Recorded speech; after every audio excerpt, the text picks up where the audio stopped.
na ito na raw, dami na naglalabasan ng mga herbal at ginagamit yung mga nag-i-endorso, mga sikat na personalidad.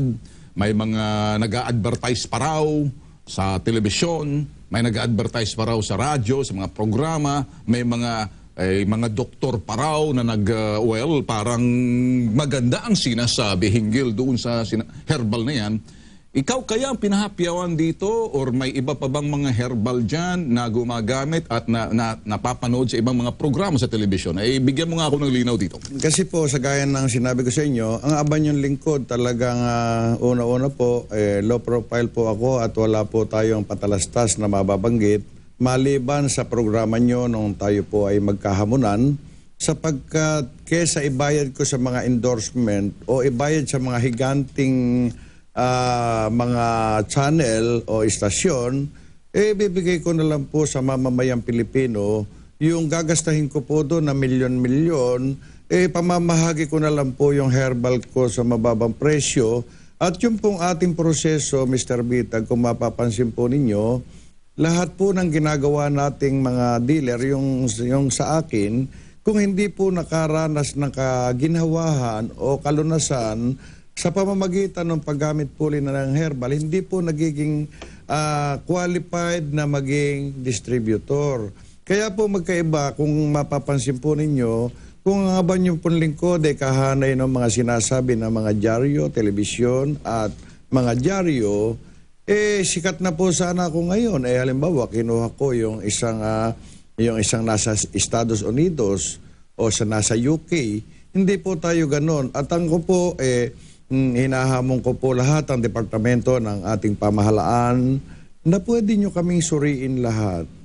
Pwedeng suriin kami ng BIPAD, suriin kami ng DOH o ano bang departamento para malaan po natin at mailahad sa mamamayang Pilipino kung sino po ang tinatawag na tiwali, kung sino po ang tinatawag na gumagawa lang ng pera, kung sino po yung tinatawag na sasabihin nila sa pamamagitan ng advertisement ko mo isang sikat, naniniwala po ba kayo, Mr. Bitag, na sa pamamagitan ng sikat na yun, baka hindi niya natitikman yung ginagawa niya.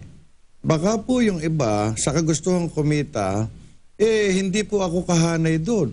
Sapagkat ang Abanyong Lingkod, nakita nyo, ako lang po ang nagbibigay ng 50% sa mamamayang Pilipino. Discount? Opo, discount. Pagka po senior citizen, automatic po yun.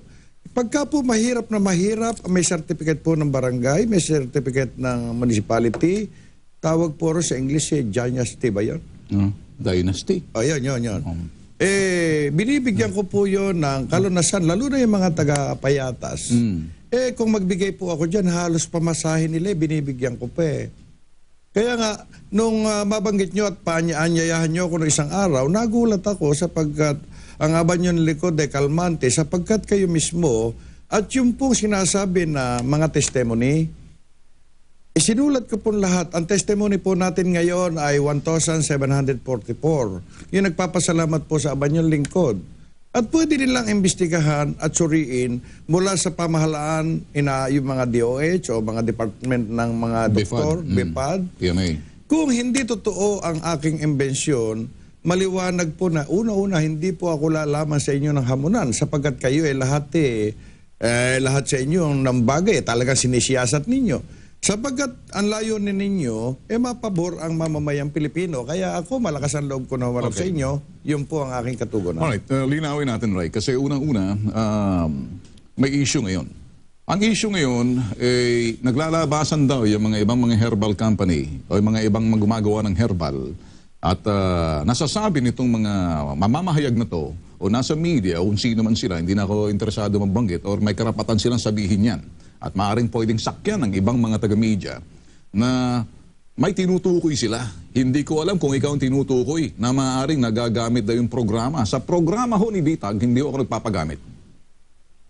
Ang lahat ho ng mga herbalist na gusto hong patunayan ang kanilang produkto, sumailalim kayo rito. Dito ho sa Bitag, kikilatisin namin kayo. Kahit na ho si Ray Herrera, ganun.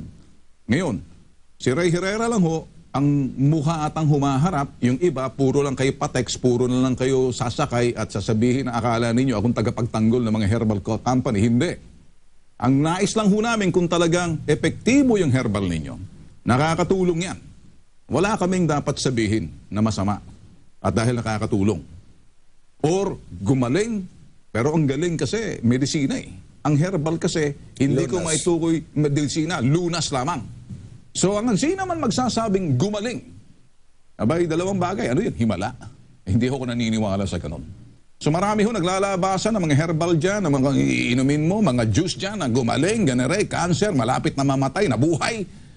Sa akin ho, ever sige nga, lapit kay Ray Herrera, sinusubukan ko sa kanya, pag nagdala siya ng mga nagte-testimony rito, bina-background ko ho, baka kasi binayaran. Binayaran mo ba yun? Ano ba to? Talagang, ito siguraduhin ko rito. Ito ba'y, bagay, nakikita ko, umiiyak naman. Tsaka mga kusan loob po yun, katunayan, may mga pirma po sa aban yung lingkod. Tayo po kasi maselan sa ganyang bagay. Ano yung perma? Yung halimbawa po, testimony, kusan loob kaming nagpapa-interview sa pamamagitan ni gano'n na kami nagpapatunay na ang kanyang herbal ay nakatulong sa aming karamdaman.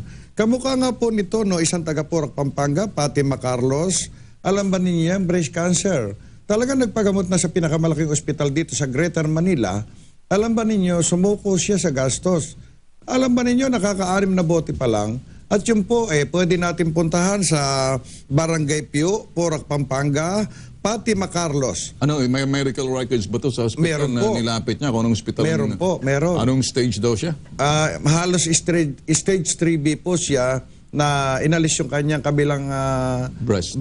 tapos namaga po ang buong katawan nito. Kaya nga nagpapasalamat at yung isang taga-Porac din, Okay. inaanyayahan kayo na kung gusto niyo imbestigahan na sinukuan na ng Okay. pinakamalaking ospital. Ngayon, alam ba nyo, nagmamaneho na. Alright.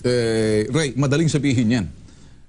Kahit sino mag-advertise dyan, ako'y gumaling sa ganitong ano to, parang lugar ata ng Estados Unidos na may letter pa Na ako hindi yung tao na yun, desidido akong kung sino ka man, alam mo kung sino ka. Ano ba yung may basketball na yung nandoon sino ba yung magaling na basketballista na sa state isa, Boston ata, Boston D. Boston E, Boston F, Boston L. Eto, marami kayong sinasabing gumagaling kayo. Patunayan nyo sa amin. Kayong mga gumaling, lumapit kayo sa amin, susuriin namin kayo. Hindi kayo po pwede sa amin na parang mag-advertise kayo pagkatapos sasabihin niyo, gumaling kami! Stage 5, stage 4. Ganun lang, ganun lang. Dito sa amin, kahit na ito ngayon, katabi ko rito, yung kanyang sinasabi na gagaling, pupuntahan namin yan. Kalkalin namin ang record ng doktor niyan. Hospital, anong stage nga ba? Madaling magsalita, madaling mag-endorse, madaling mag-testimonya. Pero sa amin, hindi ganun kadali kasi hindi kami pwede magagamit sa mga bagay na kung mga hindi totoo. Dahil unang-una, pag ganyan ang mangyayari, magkakaroon tayo ng, kumbaga, pagdududa. So, ito ngayon ang sasabihin ko sa iyo, Ray. Yan sinasabi mo na yan, patunayan mo sa akin. Opo. At gusto ko makita yung pasyente, yung taong yan na sinasabi mong stage 3D or 3B. Titingnan namin yan. Opo, nasa Porac, Pampanga po. Pero kami na ang gagawa ng paraan kasi dito, linawin natin, madaling mag-advertise, madaling mag-testimonya kahit sino. Pero tanong, anong kapalit niyan? Mag-i-endorse, magte-testimonya ka ng gano'n na lang, magpapasalamat ka. Aber sige nga. Kayong mga magagaling na mga kung anong mga herbal, kasama ka na doon, Karay. Isa ilalim natin ang inyong mga sinasabing herbal. Nilalaman ng herbal ninyo, yung formulation ninyo, ilang sangkap yan, kung totoo man yan. Dapat makita yan, at masuri yan. Kung ano yung mga dulot niya sa katawan, hindi yung magsasalita kayo ng mga herbal-herbal ninyo, dahil ganito, ganyan, ganun mag-advertise. Lolokohin yung tao, sasabihin nyo, inumin nyo to, matamis to. Okay na kayo? Sino mga niloloko ninyo? Nagagalit si Bitag kasi unang-una hamon ko doon sa mga kumakyaw-kyaw ng mga taga-media.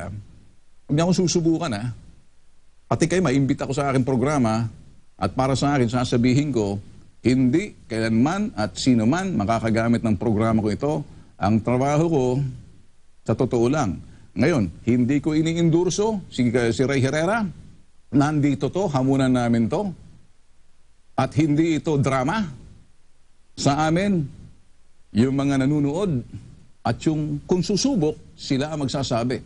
And so far as I'm concerned, lumabas na kayo kung sino magrereklamo kay Ray Herrera tungkol doon sa mga herbal niya na hindi mabisa. Pakita kayo sa akin. Right away. Yan ang sinasabi ko. Kasi pinatutunayan ko sa inyo, si Bitag, baka akala ninyo